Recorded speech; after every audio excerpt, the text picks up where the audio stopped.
El xoc de l'horta inclou també un memo, un xoc que estimula la memòria i que es juga amb les targetes de les hortalisses.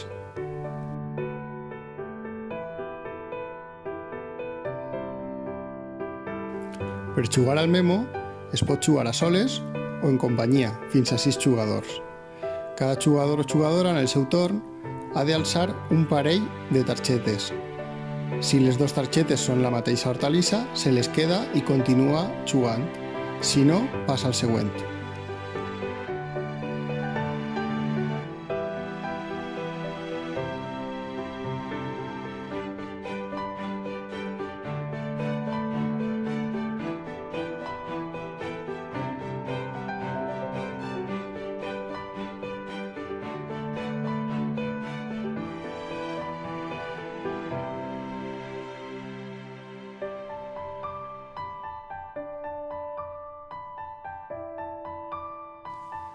Quan totes les hortalisses han sigut descobertes, els jugadors compten qui és el que té més hortalisses i ix és el guanyador o guanyadora.